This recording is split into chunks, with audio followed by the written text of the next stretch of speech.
ਅੱਜ ਅਸੀਂ ਤੁਹਾਡੇ ਲਈ ਬੇਕਰੀ ਨਾਲ ਜੁੜੀ ਇੱਕ ਬੇਕਰੀ ਆਈਟਮ ਲੈ ਕੇ ਆਏ ਹਾਂ। ਉਹ ਹੈ ਰਸ ਦਾ ਕਾਰੋਬਾਰ। ਰਸ ਬਹੁਤ ਮਸ਼ਹੂਰ ਅਤੇ ਪਸੰਦੀਦਾ ਹੈ ਜੋ ਚਾਹ, ਕੌਫੀ ਜਾਂ ਦੁੱਧ ਦੇ ਨਾਲ ਖਾਧਾ ਜਾਂਦਾ ਹੈ, ਜੋ ਕਿ ਪਾਚਣ ਵਿੱਚ ਬਹੁਤ ਆਸਾਨ ਹੈ ਅਤੇ ਖਾਣੇ ਵਿੱਚ ਵੀ ਬਹੁਤ ਸਵਾਦੀ ਹੈ। ਇਸ ਵੀਡੀਓ ਦੇ ਜ਼ਰੀਏ ਅਸੀਂ ਰਸ ਕਾਰੋਬਾਰ ਬਾਰੇ ਪੂਰੀ ਜਾਣਕਾਰੀ ਪ੍ਰਾਪਤ ਕਰਾਂਗੇ।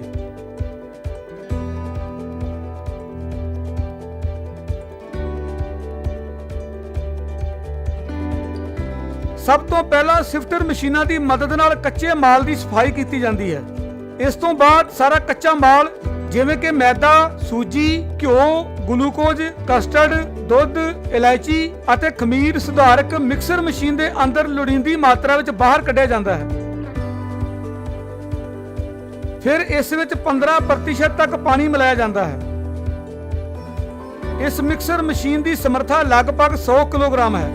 ਇੱਕ ਵਾਰ ਮਿਕਸਿੰਗ ਦੀ ਪ੍ਰਕਿਰਿਆ ਪੂਰੀ ਹੋਣ ਤੋਂ ਬਾਅਦ ਕਟੋਰੇ ਨੂੰ ਹੋਸਟ ਮਸ਼ੀਨ ਦੀ ਵਰਤੋਂ ਕਰਕੇ ਮਿਕਸਿੰਗ ਤੋਂ ਵਧੀਆ ਢੰਗ ਨਾਲ ਵੰਡਣ ਵਾਲੇ ਹੋਪਰ ਤੱਕ ਲਿਜਾਇਆ ਜਾਂਦਾ ਹੈ। ਜੇਕਰ ਤੁਸੀਂ ਚਾਹੋ ਤਾਂ ਇਸ ਪ੍ਰਕਿਰਿਆ ਨੂੰ ਹੱਥੀਂ ਵੀ ਕੀਤਾ ਜਾ ਸਕਦਾ ਹੈ।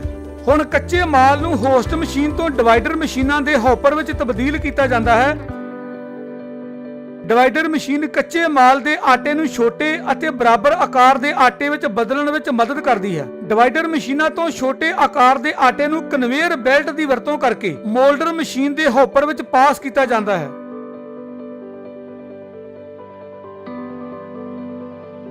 ਜਿੱਥੇ ਇਸ ਨੂੰ ਉੱਲੀ ਦਾ ਆਕਾਰ ਦਿੱਤਾ ਜਾਂਦਾ ਹੈ। ਮੋਲਡਰ ਮਸ਼ੀਨ ਆਟੇ ਨੂੰ ਲੋੜੀਂਦਾ ਆਕਾਰ ਦੇਣ ਵਿੱਚ ਮਦਦ ਕਰਦੀ ਹੈ। ਮੋਲਡਿੰਗ ਮਸ਼ੀਨ ਤੋਂ ਬਾਅਦ ਇਸ ਨੂੰ ਮੋਲਡ ਵਿੱਚ ਲਿਜਾਇਆ ਜਾਂਦਾ ਹੈ। ਬਾਅਦ ਵਿੱਚ ਇਸ ਮੋਲਡ ਨੂੰ 25 ਮਿੰਟ ਲਈ 250 ਡਿਗਰੀ ਸੈਲਸੀਅਸ ਉੱਤੇ ਇੱਕ ਓਵਨ ਵਿੱਚ ਬੇਕਿੰਗ ਲਈ ਰੱਖਿਆ ਜਾਂਦਾ ਹੈ। ਓਵਨ ਵਿੱਚ ਵਾਪਸ ਜਾਣ ਤੋਂ ਬਾਅਦ ਬ੍ਰੈਡ ਨੂੰ ਕੂਲਿੰਗ ਸੁਰੰਗ ਦੇ ਅੰਦਰ 4 ਤੋਂ 5 ਘੰਟੇ ਲਈ ਰੱਖਿਆ ਜਾਂਦਾ ਹੈ। ਕੂਲਿੰਗ ਟਨਲ ਦੇ ਅੰਦਰ ਬ੍ਰੈਡ ਨੂੰ 4 ਤੋਂ 5 ਘੰਟੇ ਰੱਖਣ ਤੋਂ ਬਾਅਦ ਸਲਾਈਸਰ ਮਸ਼ੀਨ ਦੀ ਮਦਦ ਨਾਲ ਬ੍ਰੈਡ ਨੂੰ ਰਸ ਦਾ ਆਕਾਰ ਦਿੱਤਾ ਜਾਂਦਾ ਹੈ। ਹੁਣ ਸਲਾਈਸਰ ਦੀ ਮਦਦ ਨਾਲ ਕੱਟੇ ਗਏ ਰਸ ਨੂੰ ਸਟਾਰਕਰ ਮਸ਼ੀਨਾਂ ਦੀ ਵਰਤੋਂ ਕਰਕੇ ਟਰਾਲੀ ਓਵਨ ਤੱਕ ਪਹੁੰਚਾਇਆ ਜਾਂਦਾ ਹੈ। ਬ੍ਰੈਡ ਨੂੰ ਟਰਾਲੀ ਓਵਨ ਦੇ ਅੰਦਰ 180 ਡਿਗਰੀ ਸੈਲਸੀਅਸ ਉੱਤੇ 30 ਮਿੰਟਾਂ ਲਈ ਪਕਾਇਆ ਜਾਂਦਾ ਹੈ। ਹੁਣ ਸਾਡਾ ਅੰਤਿਮ ਉਤਪਾਦ ਪੈਕੇਜਿੰਗ ਚੋਣ ਵਿੱਚ ਭੇਜਣ ਲਈ ਤਿਆਰ ਹੈ। ਪੈਕੇਜਿੰਗ ਸੈਕਸ਼ਨ ਵਿੱਚ ਰਸ ਨੂੰ ਪੈਕ ਕੀਤਾ ਜਾਂਦਾ ਹੈ ਅਤੇ ਬਾਜ਼ਾਰ ਵਿੱਚ ਵੇਚਣ ਲਈ ਭੇਜਿਆ ਜਾਂਦਾ ਹੈ।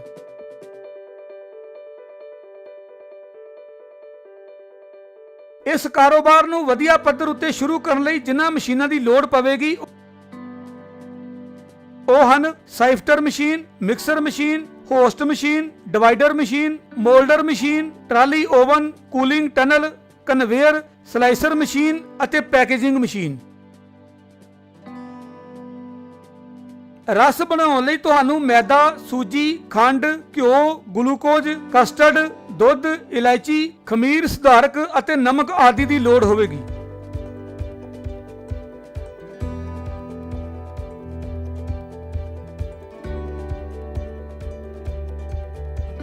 ਇਸ ਕਾਰੋਬਾਰ ਨੂੰ ਸ਼ੁਰੂ ਕਰਨ ਲਈ ਤੁਹਾਨੂੰ ਲਗਭਗ 2000 ਤੋਂ 2500 ਵਰਗ ਫੁੱਟ ਦੇ ਖੇਤਰ ਦੀ ਲੋੜ ਹੋਵੇਗੀ।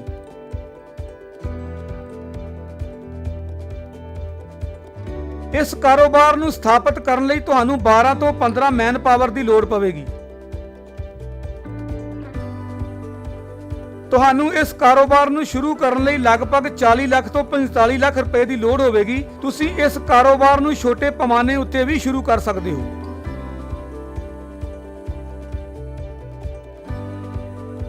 ਰਸ ਬਣਾਉਣ ਵਿੱਚ ਵਰਤੇ ਜਾਣ ਵਾਲੇ ਕੱਚੇ ਮਾਲ ਦੀ ਕੀਮਤ ਲਗਭਗ 80 ਤੋਂ 85 ਰੁਪਏ ਪ੍ਰਤੀ ਕਿਲੋਗ੍ਰਾਮ ਹੋਵੇਗੀ।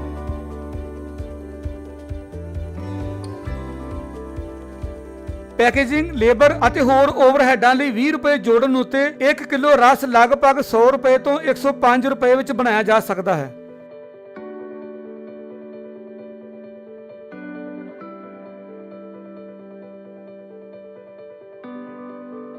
ਇਸ ਕਾਰੋਬਾਰ ਨੂੰ ਸ਼ੁਰੂ ਕਰਨ ਲਈ ਤੁਹਾਨੂੰ GST, ਫਸਈ, ਉਦਯੋਗ ਆਧਾਰ ਅਤੇ ਤੁਹਾਨੂੰ ਅੱਗ ਅਤੇ ਪ੍ਰਦੂਸ਼ਣ ਵਿਭਾਗ ਤੋਂ NOC ਲੈਣਾ ਹੋਵੇਗਾ।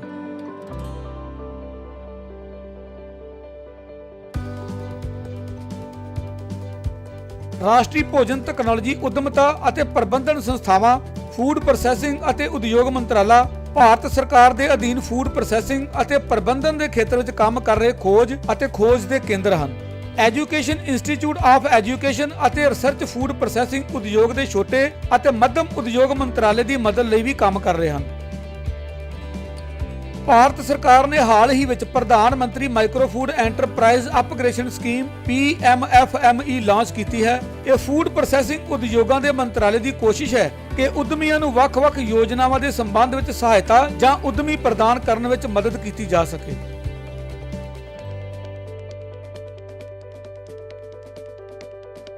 PMFME ਸਕੀਮ ਦੇ ਤਹਿਤ ਮਾਈਕਰੋ ਫੂਡ ਪ੍ਰੋਸੈਸਿੰਗ ਉਦਮ ਜੋ ਆਪਣੇ ਉਦਮ ਨੂੰ ਉਤਸ਼ਾਹਿਤ ਕਰਨ ਦੀ ਯੋਜਨਾ ਬਣਾ ਰਹੇ ਹਨ, ਪ੍ਰੋਜੈਕਟ ਲਾਗਤ ਦੇ 35% ਉੱਤੇ ਕ੍ਰੈਡਿਟ ਲਿੰਕਡ ਪੂੰਜੀ ਸਬਸਿਡੀ ਪ੍ਰਾਪਤ ਕਰ ਸਕਦੇ ਹਨ।